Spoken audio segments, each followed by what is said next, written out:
빵을 나눠줬어. 그 다음에 승전보가 올려서 승전보를 가면 뭘 갖고 와요? 전리품을 갖고 오게 되죠. 전리품을 갖고 오게 되면 어떻게 돼요? 사이가 풍요로워져. 그러니까 어떻게? 거기서 떡고물이 나한테 떨어지겠죠. 그러니까 그 소식은 어떤 소식이에요? 기쁜 소식이에요. 그게 받아들여서 복음이라는 말이 나오게 되죠. 예수님의 삶 자체가 나에게 떡고물로 떨어지지 않으면 그게 기쁜 소식일까요? 아니라는 거예요. 그게 뭐냐? 우리에게는 믿음이라는 어려우신가요? 이해하기 좀 어려우신가요? 이해는 되는데 뭔 말인지는 알겠는데 그게 그렇게 화가 와닿지는 않죠. 여러분들이 다 나중에 뭐라고 설명해야 되냐. 아무튼 그렇다고 해. 복음이라는 거는 하느님께서 우리에게 뭔가를 주셨다는 구두로 전해지는 소식이에요. 이 말을 제가 말씀드리고 싶은 거면 로마인들에게도 기쁜 소식, 복음이라는 게 있었어요. 그리스도인들에게도 복음이라는 게 있었어요. 유다인들에게도 기쁜 소식이 있었어요. 그렇죠. 다 있었어요. 근데 그 내용들이 다 같아요, 달라요? 다른 거죠. 왜냐하면 내가 가지고 있는 믿음이 다르기 때문에. 로마인들에게 예수님께서 죽으셨다. 그리고 너희들을 위해서 죽으셨고 우리를 위해서 십자가에 못 박혀 돌아가셨다. 그리고 사흘 다시 되살아나셨다. 라고 로마인들에게 얘기해. 그러면 나에게는 그게 기쁜 소식이면 로마인들에게 그게 기쁜 소식이에요? 아니에요. 잡아서 끌고 가는 그런 거죠. 유다인들에게 그랬으면 어떻게 해요? 돌로 쳐 맞아 죽었어요. 그게 기쁜 소식이 아니라. 그 마음 자체가 어떻게 보면 우리들에게 믿음을 가지고 있는 것 자체가 달라진다는 거예요. 내가 어떤 생각들을 가지고 있느냐에 따라 가지고 기쁜 소식 자체가 달라진다는 거예요. 복음 자체도 마찬가지예요. 우리에게 지금 살아가고 있는데 지금 내가 어떤 가치에 따라서 세상을 보고 있느냐에 따라 가지고 기쁜 면들이 다르다는 거예요. 그렇잖아요. 돈의 가치를 하면 내가 돈을 많이 벌면 어떻게 돼요? 기뻐요. 하지만 예수님의 신앙을 가지고 있는 사람들이 돈 많이 벌면 기뻐야 돼요? 안 기뻐야 돼요?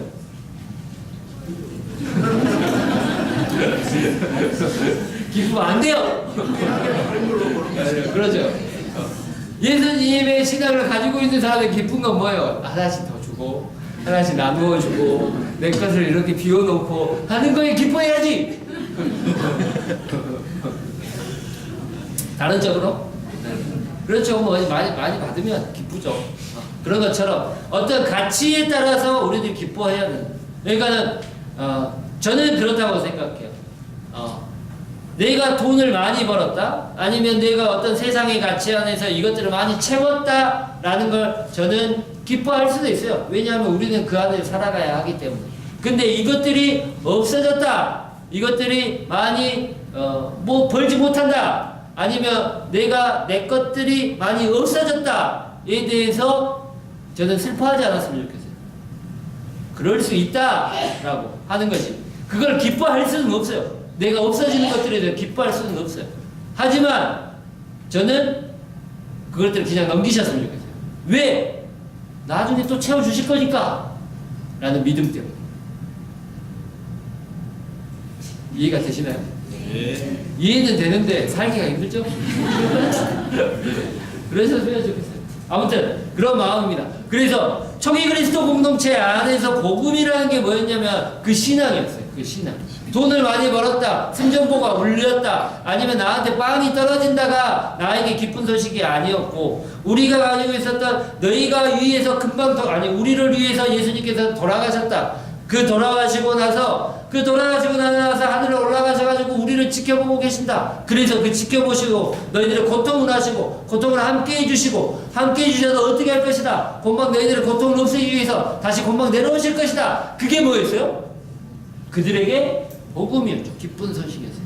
그게 신앙 정식으로 만들어놨어요.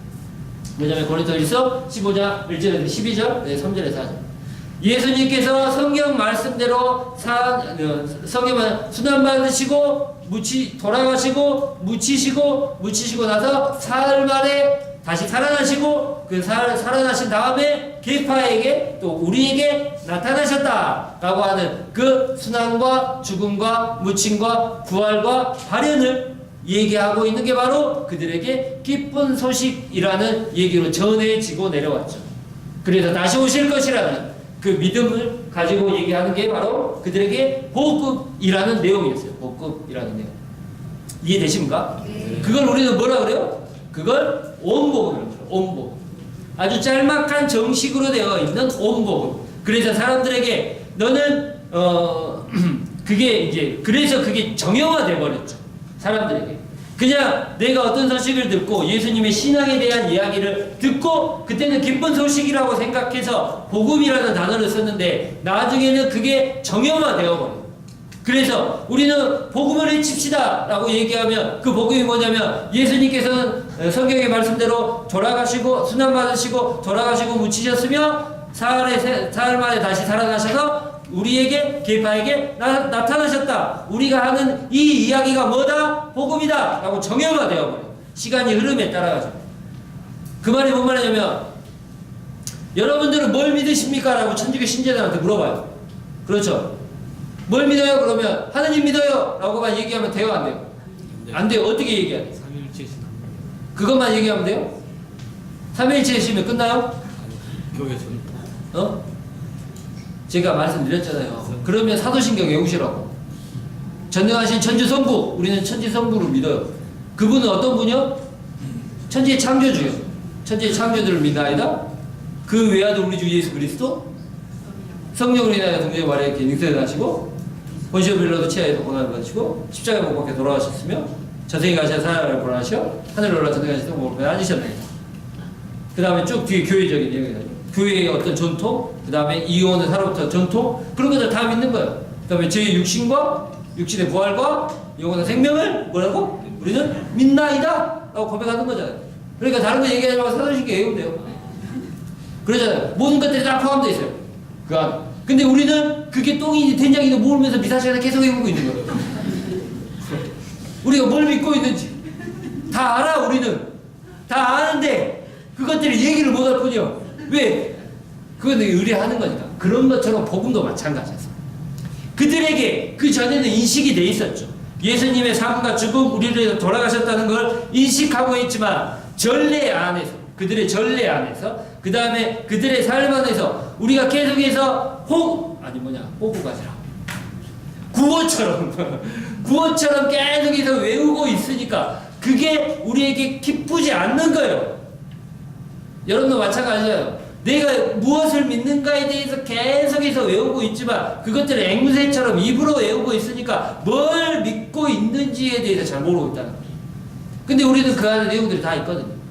창조주 하나님, 그 다음에 우리에게 내려오신 성자 그리스도가 우리에게 돌아가셨고, 그 다음에 동정녀 마리아에게 잉태하시고 동정녀로 잉태되셨고, 신성을 가지고 인성을 통해서 우리와 함께 고통받으시고, 그 다음에 고난받으셨지만 사흘 만에 부활하셨고 다시 하늘로 올라가셨죠. 승천하셨죠.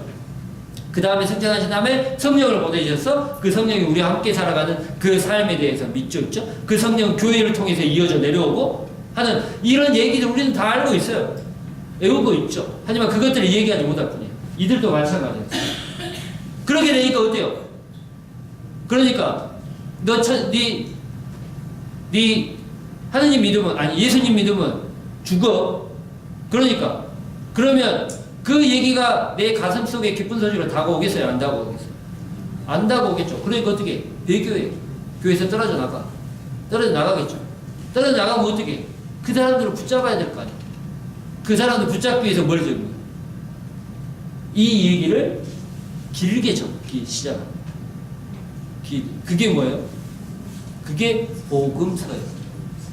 아주 짤막한 이 짤막한 얘기를 예수님께서 아주 정형화되어 있는, 그러니까 우리가 말하는 사도신경, 여러분 교리교사 손 들어보세요. 교리교사, 예비신자 교리교사 하시는 분 손 들어보세요. 부끄러워하지 마시고 손 들어보시면, 여러분들 잘 보시면 어떻게 하는 거예요? 예비신자들한테 교리할 때 뭐가 기본이에요? 사도신경이 기본이에요. 그래서 순서로 커리큘럼을 어떻게 짜요? 그대로 짜요. 성부 하느님 믿죠? 믿는 다음에 뭐야? 성부 하느님이 어떤 분이요? 창조주요. 창조주 다음에 누구요? 예수 그리스도요. 예수 그리스도는 신성과 인성을 가졌어. 예수님의 가르침이 어떻고 활동이 어떻고 뭐가 어떻고 그 다음에 나온 게 뭐예요? 성령이요. 성령이 어떻게 활동하고 있고 성령을 받으면 뭐고 성령이 치르는 뭐고 그것들에 대해 교리에서 얘기하잖아요. 똑같은 방식이에요. 그들에게 그것들을 애우라고 주구장창 외워놓고 그것들을 풀이해 주는 거죠. 마찬가지예요. 예수님이 어떻게 죽었어요? 죽었다고 하는데 어떻게 죽은지 말을 안 하잖아. 근데 그것들 어떻게? 얘기로 들었는데 얘기로 듣고 있는 사람들이 그것들을 직접 본 사람들이 어떻게 죽어? 그러면 그 사람이 죽으면 어떻게 할 거예요? 끝나는 거예요? 나는 몰라. 근데 이놈이 이렇게 죽었다 하고 이놈이 이렇게 죽었다 해. 그러면 예수님이 이렇게 죽었다 하고 이렇게 죽으면 누가 맞아? 몰라. 그러니까 정확한 어떤 하나 정형화된 이야기가 있어야 되겠다 라고 하니까 뭘 줘? 예수님이 요렇게 죽었더라. 그래서 예수님이 첫째 날 파스카 양을 잡는 날 어떻게 해가지고 빌라도한테 체포됐는데 유다가 입을 맞출게 입을 맞춰가지고 데리고 갔는데 데리고 가다가 어떤 놈이 야 너 그래 누가 이제 요한복음에서 야 너 어디가 해가지고 있는데 뭐 귀 썰어불고 귀 썰어보니까 귀 썰어보니까 귀가 따고 다시 붙여주고 그러고 근데 이제 또 마르코 복음에서는 잡아가니까 어떻게 알몸 먹고 도망간 놈이 있지를 않나 그래가지고 도망가고 어디를 끌려가 어떤 사람들 한나스한테 갔다는데 어떤 사람들은 가야파 집에 갔는데 가야파 집에서 누가 신문해? 한나스가 신문했다는데 여기는 누가 신문해?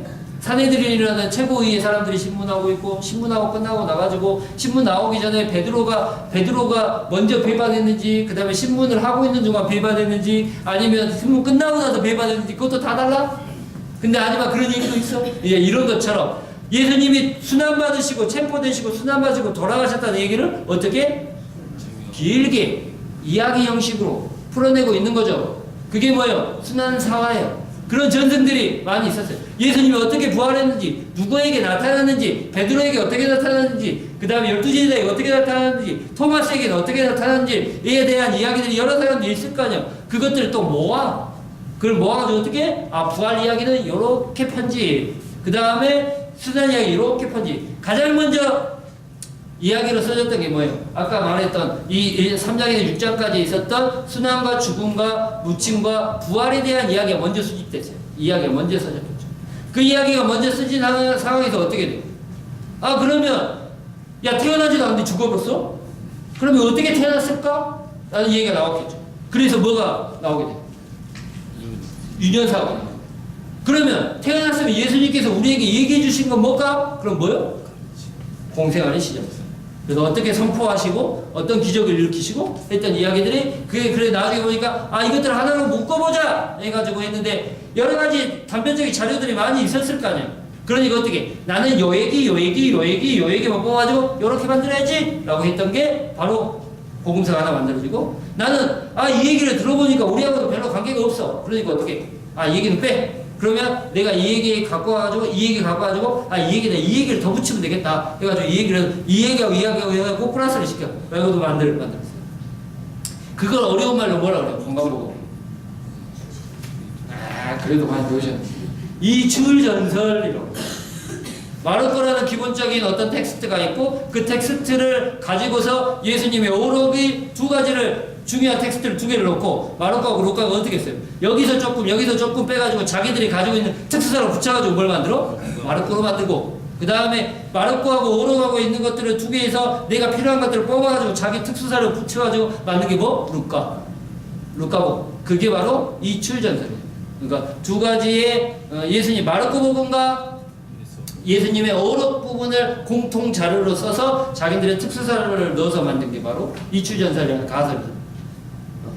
그렇습니다. 그게 복음서입니다. 그게 복음서. 왜냐하면 사람들이 많이 죽어갔고 그 다음에 여러 가지 이야기들이 많이 나왔기 때문에.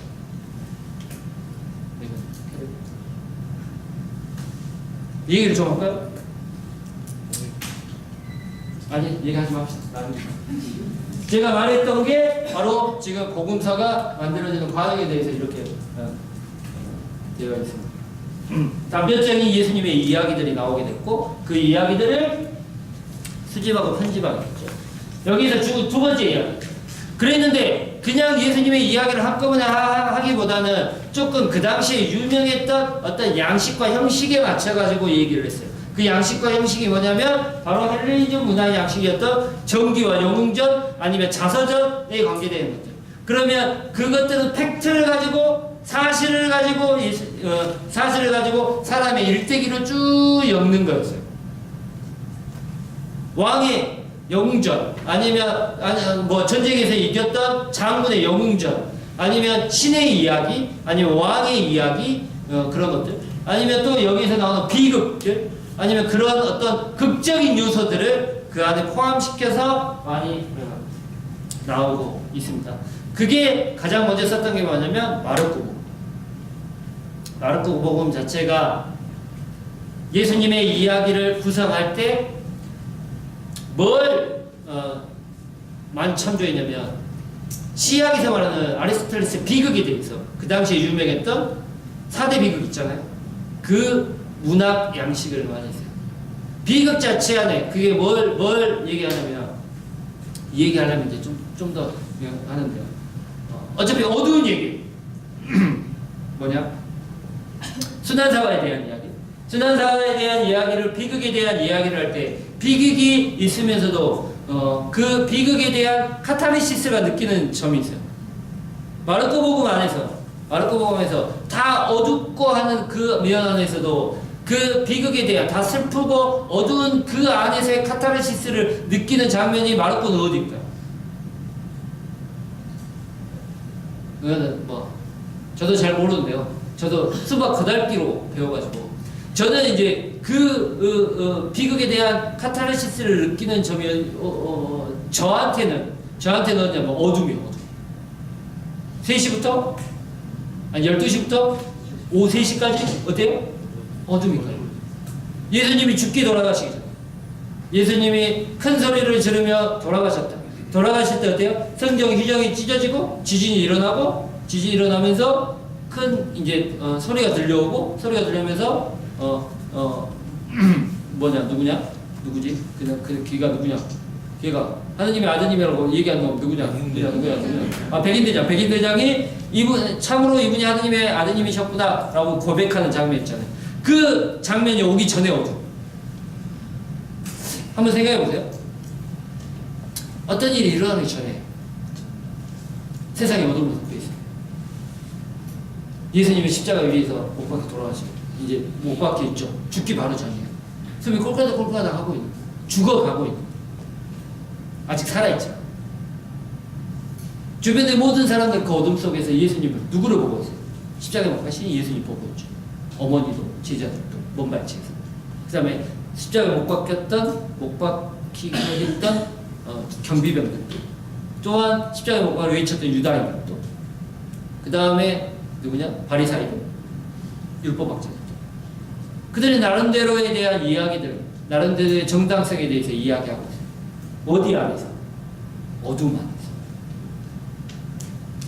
아무것도 일어나지 않았어요. 하지만 예수는 죽어가고 있죠.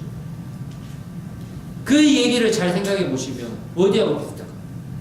저는 창조 이전의 카오스적 세상 다 각자의 생각을 바라보는 한 예수를 어떻게 생각해요? 다 각자의 시선으로 바라보는 거예요. 통일되지 않아요. 어떤 사람들은 자기 변명을 찾는 사람도 있을 것이고 어떤 사람은 기뻐하는 사람도 있을 것이고 어떤 사람은 끊임없이 울고 있는 사람도 있을 것이고 안타까워하는 사람들 그 다음에 어떤 사람은 별 관심 없는 사람도 있어요. 어둠이 깔린 그 상황 안에서 그러면 거기에서 예수님은 어떤 마음이실까요? 저는 그게 참 궁금해요. 그 모든 사람들을 바라보고 위에 있으면 다 보이잖아요. 여기 있으면 다 보이거든요. 근데 거기서 훨씬 더 높게 있어요. 아프셨을까? 제가 저번에 그런 얘기 했죠. 그런 얘기 안 한다요? 안 했구나. 여러분 이 십자가의 길 많이 하잖아요. 십자가의 길을 해보시면서 여러분들 예수님의 고통을 함께 동참하면서 십자가의 길을 한다고 하잖아요. 그러면 예수님께서 언제 가장 가슴 아프셨을까? 십자가를 짊어지는 게 아파요? 예수님의 고통은 어디가 정점이에요? 어디가 정점이에요? 모르겠죠. 상황마다 저는 다르다고 생각해요. 십자가에 지는 것 자체가 고통이에요? 여러분 잘 생각해보세요. 고등학교 때 매를 한 대 맞을 때는 아픈데요. 한 10대, 50대 맞으면 한 5대부터는 어떻게 해요? 무감기 피쳐요. 쥐가 때린지 말든지 그냥 어디 때려버려라. 피는 터지고 있는데. 왜냐하면 감각 자체가 묻어져요. 예수님께서 채찍 맞고 가시관 쓰고 피 흘려요. 처음에 한 대 맞을 때 아프지 않아. 2세대, 10대, 100대 맞으면 어떻게 돼? 감각이 묻어져요. 십자가를 처음에 들 때 무거워. 근데 나중에 갈 때마다 어떻게 돼? 그게 무감각해진다고요. 그러면 언제 가장 가슴 아프셨을까? 언제 가장 자기가 고통스러우셨을까? 한번 생각해보세요. 십자가를 짊어지는 거? 성모님을 만났을 때? 아니면 예루살렘 부인을 위로하실 때? 십자가를 그때마다. 근데 그게 내 느낌 자체가 그날의 나의 상황에 따라가지고 달라져요. 그것들을 묵상하는 거예요. 그러면 다시 한번 고민해봐야죠. 왜 내가 이 처에서 이렇게 가슴이 아프지? 왜 이게 가장 아프다고 느꼈을까? 그러면 분명 내가 경험한 게 있어요. 그걸 찾아내는 거죠. 그래서 우리는 기도해야 돼요. 단순히 십자가의 길 그냥 간다? 가 아니라 그냥 간다가 예수님이 십자가에 달려서 사람들을 바라보세요. 다 눈으로 마주쳤죠.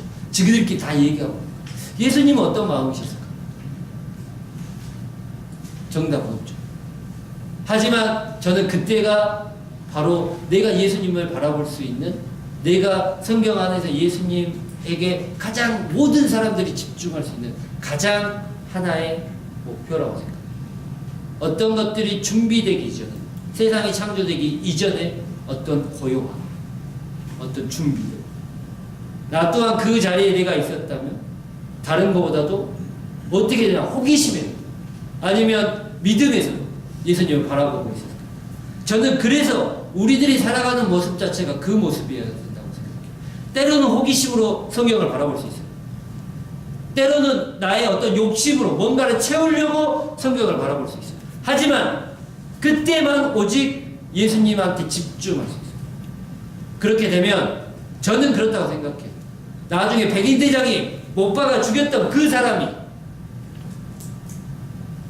고백을 하는 것처럼 내가 호기심에서 예수님을 봤든 아니면 내가 내 이익에서 예수님을 보고 있든 아니면 잘 되냐 안 되냐 그냥 집중해서 보고 있든 보고 있다가도 어떤 일이 발생해서 내가 믿음이 생기면 고백할 수 있다고 생각해요. 하지만 무관심하면 그래 너는 해라 나는 갈란다 라고 하고 있다면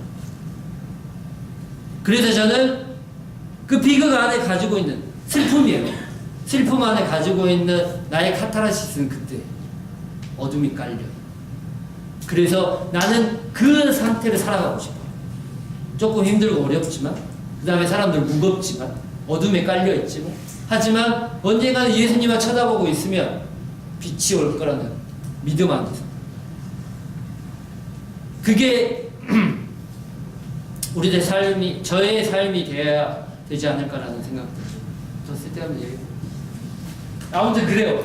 뭔 얘기하다. 이렇게 했는데 이렇게 된다고. 그래서 그 안에서 그런 구도에 따라 가지고 어떤 그런 양식에 따라서 마르코 복음을 썼고 그 마르코 복음이 이제 발전돼서 루카복음과 마태복음으로 발전되게 되고 그 발전돼서 그것들 신학적 의도와 공동체 형상을 다 만들어지게 됩니다. 그게 복음서. 그래서 복음서는 원래 복음서라는 양식 자체가 없었어요. 에반겔리움이라는 복음서 양식 자체가 없었는데 누가 제일 처음에 만들어요? 마르코 복음사가가 복음서라는 양식을 어디에 따라가지고 헬레니즘 문화 양식에 따라가지고 복음서라는 양식을 만들게 되고 그 복음서라는 양식을 루카하고 그다음 마테오가 따서 와가지고 다시 루카 복음서 그 다음에 에반겔리움 마테우스 그 다음에 에반겔리움 그 다음에 루카스라고 이제 나오게 되죠. 그렇게 나오게 되는 거예요. 이렇게 생각해보면 이제 다음 주에 이제 시간을 끝내야 되는데요. 이렇게 생각해보면 전기처럼 되어 있어요? 요한복음이? 아니요. 예수님 태어난 거 있어요? 없죠. 그 다음에 예수님 유전사 없죠. 그 다음에 예수님이 제자들을 뽑았던 거 있어요. 있긴 한데. 그 다음에 예수님이 공생활에서 여러 기적사가 있어요? 아세요? 예수님이 치유사 있어요? 있어요. 하지만 많은 기적들 예수님께서 악령을 쫓아내시는 장면 있어요? 요한복음에? 악령을 쫓아내는 장면. 7가지 기적이 7가지밖에 없어요. 7가지의 기적이 뭐예요? 처음에 가나, 두 번째. 그렇죠. 왕시 갈릴리에 고쳐주는 거. 그 다음에 세 번째. 배짜 뭐? 아니요. 뭐요? 나도 몰라. 그러니까 물어보는 거예요. 빨리 봐보세요. 하나 더 내가 보게 만들어요. 처음에 7개요. 지금 적어놓으세요. 이거는 1번 2장 첫 번째 가나 혼인잔치 나오죠. 그 다음에 두 번째 그렇죠. 왕시갈리 몇 장이에요? 4장 43절. 그 다음 세 번째 베타다 모델 병자를 고쳐 반대 5장 1절. 그래가지고 쭉 넘어가고 세 번째죠. 그 다음에 5,000명. 그렇죠. 5,000명을 먹이신 기적 몇 장이에요? 6장. 6장에 5,000명을 먹이신 기적이고 그 다음에 9장 무리를 걸으시죠. 그 다음에 무리를 걸으시고 다섯 번째 그 다음에 9장 눈먼지를 치유하시죠. 그 다음에 몇 장? 그렇죠. 마지막에 나자로 치유하시죠. 구마에 대한 기적이 있어요? 없어요. 그러면 예수님께서 구마의 기적 안 하셨을까? 했어요? 안 했어요? 했을 겁니다. 근데 왜 안 해? 왜 요한복음에 없어요? 다 아니까? 에이, 그건 아니다. 그런 것처럼 요한복음 안에서는 다른 이야기에서 당연히 있어야 될 것들이 없어요. 왜 그럴까요? 아까 제가 말했잖아요. 그것들을 상징적으로 바꿔 얘기해요. 뭐 합시다? 시간이.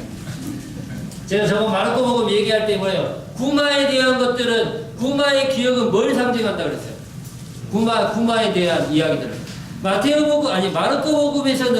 마르코복음에서는 예수님께서 세례를 받으시고 그 다음에 가장 먼저 했던 기적 자체가 뭐예요? 악령을 쫓아내는 기적이에요. 왜 그러겠어요? 하느님의 나라가 가까이 왔다 회개하고 복음을 믿으라는 것들을 행동적으로 보여주는 게 바로 구마 행위라고 말했잖아요. 하느님의 나라가 가까이 왔다는 것은 하느님의 영역과 악마의 영역이 있음에도 불구하고 지금 세상은 어떤 영역이 있다는 거예요? 악마의 영역이 있다는 거예요. 그러면 하느님의 나라가 가까이 왔다는 것은 하느님과 악령이 이분법적으로 생각해가지고 하느님의 나라가 가까이 오면 악령의 나라는 어떻게 된다는 거예요? 밀려난다는 개념이잖아요. 그러니까 하느님의 나라가 가까이 왔다라는 거나 구마에서 악령이 쫓아낸다는 개념하고 같아요. 같은 개념이에요. 그러니까 하느님의 나라가 가까이 왔다라는 그 이야기는 바로 악령이 쫓아난다는 그 행위하고 같은 말이에요.